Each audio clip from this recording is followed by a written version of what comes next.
Good morning friends, कैसे हैं आप सभी लोग। मैं आशा करता हूं आप सभी लोग बहुत अच्छे होंगे और अपनी तैयारी बहुत अच्छे तरीके से कर रहे होंगे, क्योंकि अब ज़्यादा दिन शेष नहीं बचे हैं यूपी SSC पेट के एग्जाम में।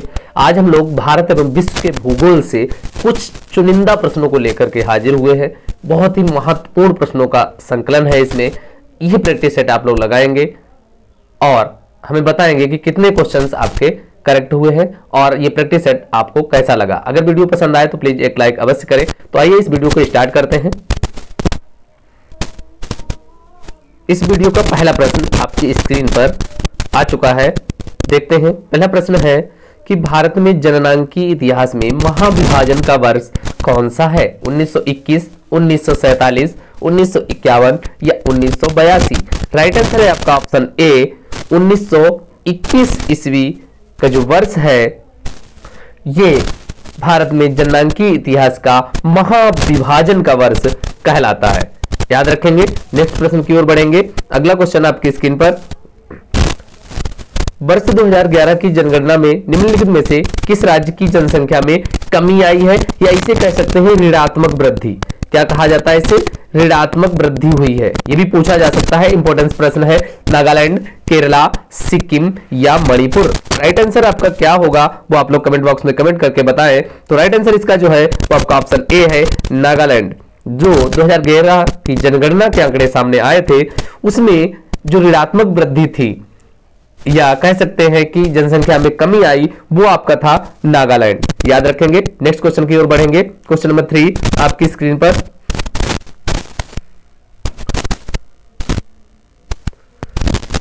दो 2011 की जनगणना के अनुसार निम्न राज्यों में से किस राज्य का जनसंख्या घनत्व अधिकतम है। इन राज्यों में से बताना है आपको। केरला, मध्य प्रदेश, उत्तर प्रदेश या पश्चिम बंगाल। जनसंख्या घनत्व किसका सर्वाधिक है 2011 के आंकड़ों के अनुसार। तो इसका जो राइट आंसर बनेगा इन विकल्पों में से पश्चिम बंगाल होगा। वैसे अगर ओवरऑल आपसे पूछे, अगर बिहार ऑप्शन होता तो बिहार का सर्वाधिक है। याद रखेंगे आप लोग, बिहार का जनघनत्व सर्वाधिक है। वहां पर 1106 व्यक्ति प्रति वर्ग किलोमीटर, ये वहां का जनघनत्व है। याद रखेंगे 1106 व्यक्ति प्रति व्यक्ति वर्ग किलोमीटर में रहते हैं, यही जनघनत्व है और बिहार का सर्वाधिक है। और इसके अनुसार पश्चिम बंगाल। राइट आंसर होगा आपका ऑप्शन डी। नेक्स्ट क्वेश्चन की तरफ बढ़ेंगे। क्वेश्चन नंबर 4 आपकी स्क्रीन पर।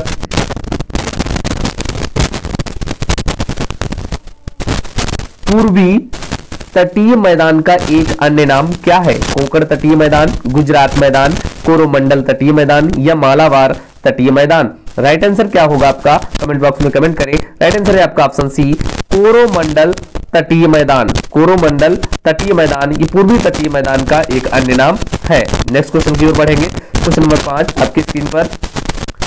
भारतीय मानक समय किस रेखांश पर अपनाया जाता है।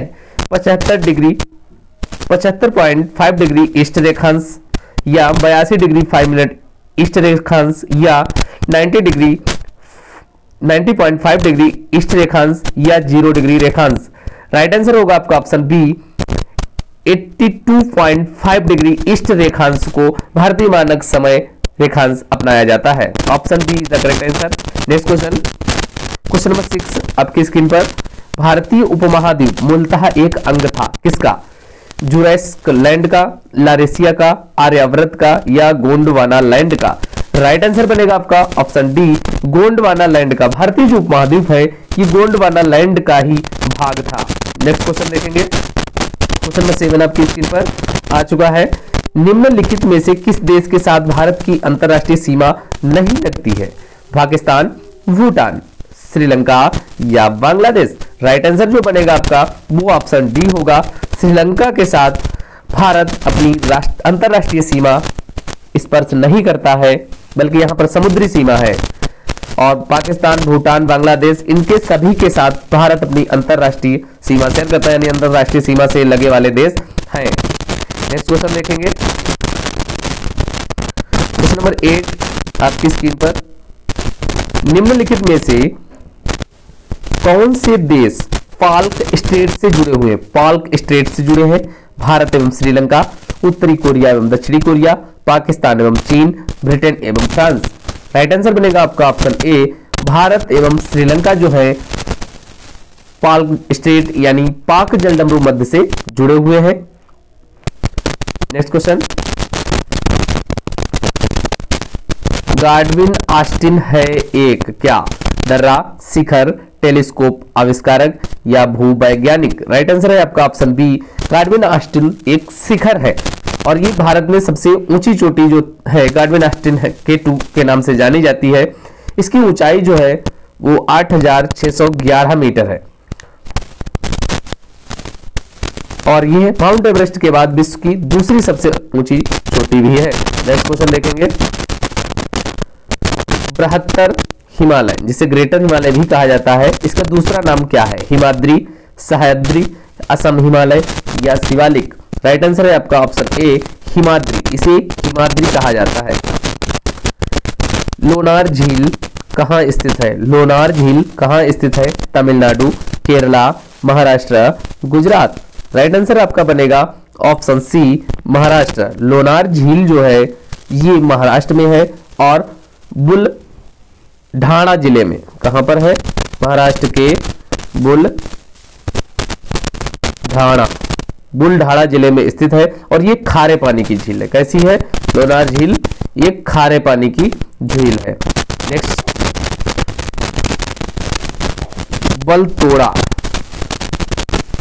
बलतोड़ा हिमनद स्थित है काराकोरम पर्वतमाला में, पामीर पठार में, शिवालिक में या आल्प्स में? राइट आंसर है आपका ऑप्शन ए, काराकोरम पर्वतमाला में स्थित है बलतोड़ा हिमनद। नेक्स्ट क्वेश्चन, क्वेश्चन नंबर 13 आपकी स्क्रीन पर, भारत का कुल कितना भौगोलिक क्षेत्र वन भूमि है? 21.67%, 23.5%, 26.4%, 28.7%? राइट आंसर बनेगा आपका ऑप्शन ए, 21.67% और ये 2021 की रिपोर्ट के अनुसार आंकड़े जो है वो हो गए हैं आपके 21.71%।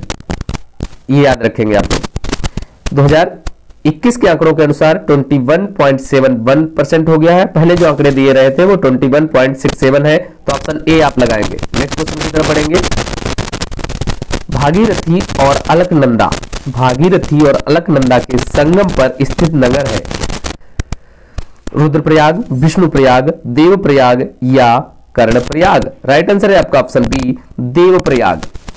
जो भागीरथी और अलकनंदा नदियां हैं ये गंगा नदी की दो प्रमुख स्रोत कही जाती हैं और इन नदियों का जहां संगम है वो देवप्रयाग कहलाता है, वह स्थान देवप्रयाग कहलाता है और इसी के आगे से यहीं से जो नदी है ये गंगा के नाम से जानी जाती है। आगे देखते हैं, दो नदियों के बीच उपजाऊ भूमि को क्या कहा जाता है? जल संभर, जल विभाजक, दोआब या तराई? राइट आंसर बनेगा ऑप्शन सी, दोआब। दो नदियों के बीच जो उपजाऊ भूमि होती है उसे दोआब कहा जाता है। नेक्स्ट क्वेश्चन, पन्ना मध्य प्रदेश में एक बहुत महत्वपूर्ण स्थान है, यह निम्न में से किस खदान के लिए प्रसिद्ध है? सोना, चांदी, हीरा, लोहा? राइट आंसर बनेगा आपका ऑप्शन सी, हीरे के लिए प्रसिद्ध है पन्ना, इसलिए हम कहेंगे कि हीरे की खदान के लिए ये फेमस है पन्ना मध्य प्रदेश, याद रखेंगे। नेक्स्ट क्वेश्चन है, पश्चिम बंगाल में रानीगंज का संबंध किससे है? कोयला क्षेत्रों से, लौह अयस्क से, मैग्नीज से या कॉपर से? राइट आंसर है आपका ऑप्शन ए, कोयला क्षेत्रों से। पश्चिम बंगाल का जो रानीगंज क्षेत्र है इसका संबंध कोयला क्षेत्रों से है, याद रखेंगे।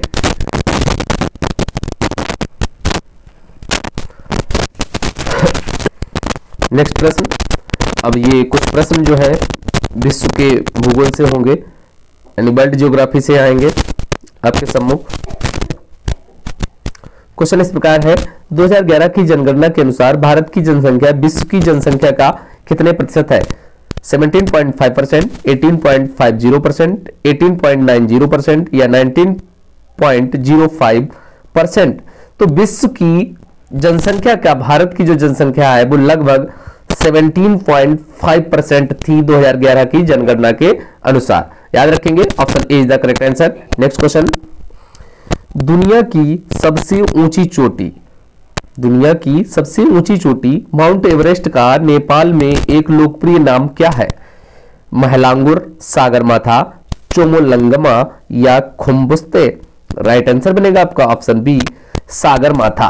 माउंट एवरेस्ट को नेपाल में सागरमाथा के नाम से जाना जाता है, आप लोग याद रखेंगे Sagarmatha. Option B is the correct answer. Next आपको मैचिंग करानी है। हिमालय दिया है, कहां पर है? एंडीज और रॉकी, इन पर्वतों को आपका मिलान करना है। तो हिमालय आपको पता है एशिया, यानी ए का सी हो जाएगा। एंडीज जो पड़ता है वो आपका दक्षिणी अमेरिका में पड़ता है, एंडीज दक्षिणी अमेरिका में पड़ता है, और रॉकी जो है ये उत्तरी अमेरिका में पड़ते हैं। तो आपका ऑप्शन क्या बनेगा? ए सी, फर्स्ट का सी देखेंगे, फर्स्ट का सी, 2 का ए और 3 का बी, यानी option B is the correct answer, याद रखेंगे। नेक्स्ट क्वेश्चन की तरफ बढ़ेंगे, और ये श्रृंखलाएं मिली हुई भी यहां दी हुई हैं, देख लेंगे आप लोग। अब कुछ रेगिस्तान दिए हैं और उनके स्थान दिए हैं, इनका मिलान पूछा गया है। देखिए मिलान, कई बार अब जो पेपर का ढंग है वो बदल गया है, मैचिंग ज्यादा देने लगा है। तो देखते हैं कालाहारी कहां है? आटाकामा, थार, ग्रेट विक्टोरिया, इनके अबाउट बताना है। तो कालाहारी जो आपका पड़ता है ये अफ्रीका में पड़ता है। कहां पर पड़ता है कालाहारी? अफ्रीका में। आटाकामा है दक्षिणी अमेरिका में। थार एशिया में, थार जो है आपका एशिया में जाएगा। फिर से देखते हैं, Kalahari Africa, Thar Asia, Atacama दक्षिणी अमेरिका, और ग्रेट विक्टोरिया जो है ये ऑस्ट्रेलिया में है। देखेंगे नेक्स्ट क्वेश्चन की तरफ बढ़ेंगे। ये सुमेल देख लें आप लोग, व्याख्या पढ़ लेंगे। अगर इसकी पीडीएफ चाहिए तो आप लोग डिस्क्रिप्शन बॉक्स से टेलीग्राम लिंक ज्वाइन कर लें, वहां से पीडीएफ डाउनलोड कर लेंगे। भारत का कौन सा पड़ोसी देश बर्मा के नाम से भी जाना जाता है? म्यांमार, बांग्लादेश, भूटान या चीन? Right answer is option A, Myanmar को बर्मा के नाम से भी जाना जाता है। अगला क्वेश्चन देखेंगे, निम्नलिखित में से कौन रूपांतरित चट्टान नहीं है? स्लेट, सिस्ट, डायोराइट या फाइलाइट? राइट आंसर है आपका ऑप्शन सी, जो डायोराइट है ये रूपांतरित चट्टान नहीं है। नेक्स्ट क्वेश्चन,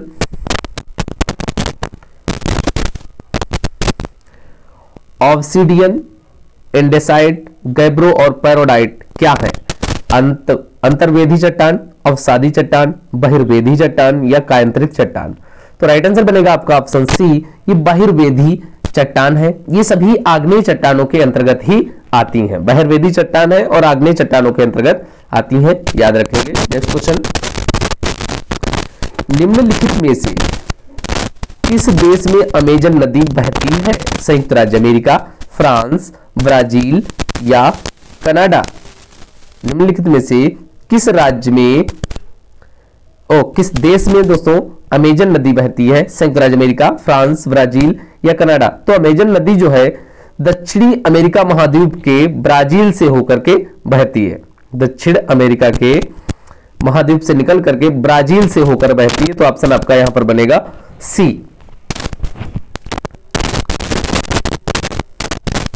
यूरोप की सबसे लंबी नदी है, यूरोप की सबसे लंबी नदी है Rhine, Rhone, Danube, Volga? Right answer is option D, Volga. Europe की सबसे लंबी नदी जो है वो वोल्गा है, और इसका उद्गम जो है वल्दाय पहाड़ियों से होता है। कहां से होता है? वल्दाय पहाड़ियों से होता है, और कैस्पियन सागर में गिरती है। कहां गिरती है? कैस्पियन सागर में ये गिरती है। वोल्गा याद रखेंगे, सबसे लंबी नदी है यूरोप की। निम्नलिखित में से कौन सी नदी भूमध्य रेखा को 2 बार पार करती है, यानी 2 बार क्रॉस करती है? इंपॉर्टेंस क्वेश्चन है दोस्तों, कई बार एग्जाम में बना है। कांगो नदी, अमेजन नदी, नाइजर नदी या नील नदी? राइट आंसर है आपका ऑप्शन ए, कांगो नदी जो है ये भूमध्य रेखा को 2 बार पार करती है। अगले क्वेश्चन की तरफ बढ़ेंगे। वन आच्छादन के कम होने का कारण क्या है? कृषि, निर्माण उद्योग, बढ़ती हुई आबादी, पर्यटन और तीर्थ यात्रा? राइट आंसर है आपका ऑप्शन सी, बढ़ती हुई आबादी। नेक्स्ट क्वेश्चन की तरफ बढ़ेंगे। पृथ्वी की क्रस्ट पृथ्वी की क्रस्ट में सबसे प्रचुर मात्रा में कौन सी धातु है? लोहा, चांदी, एल्यूमिनियम या तांबा? Right answer is option C, aluminium जो है सर्वाधिक मात्रा में पृथ्वी की क्रस्ट में उपलब्ध है। नेक्स्ट क्वेश्चन, श्वेत कोयला क्या है? श्वेत कोयला क्या है? यूरेनियम, जल विद्युत, हीरा या बर्फ? राइट आंसर बनेगा आपका ऑप्शन बी, श्वेत कोयला जो है वो जल विद्युत को कहा जाता है क्योंकि इसके कारण कोई पर्यावरण प्रदूषित नहीं होता। नेक्स्ट क्वेश्चन,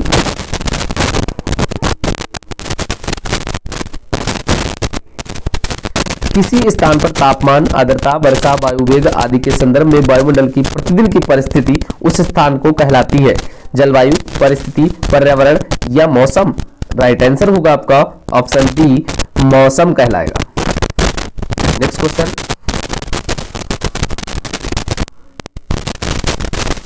तटीय क्षेत्रों के निकट के कारण दिन के समय भूमि पर तापमान कम हो जाता है? थल समीर के कारण या समुद्र समीर के कारण? थल और समुद्र समीर दोनों के कारण या तटों पर कम आबादी के कारण? तो राइट आंसर बनेगा ऑप्शन बी कि तटीय क्षेत्रों के निकट समुद्री समीर के कारण दिन के समय भूमि पर तापमान कम हो जाता है। आज की वीडियो में इतना ही दोस्तों। अगर वीडियो पसंद आया हो तो प्लीज लाइक करें और अपने दोस्तों को भी शेयर करें।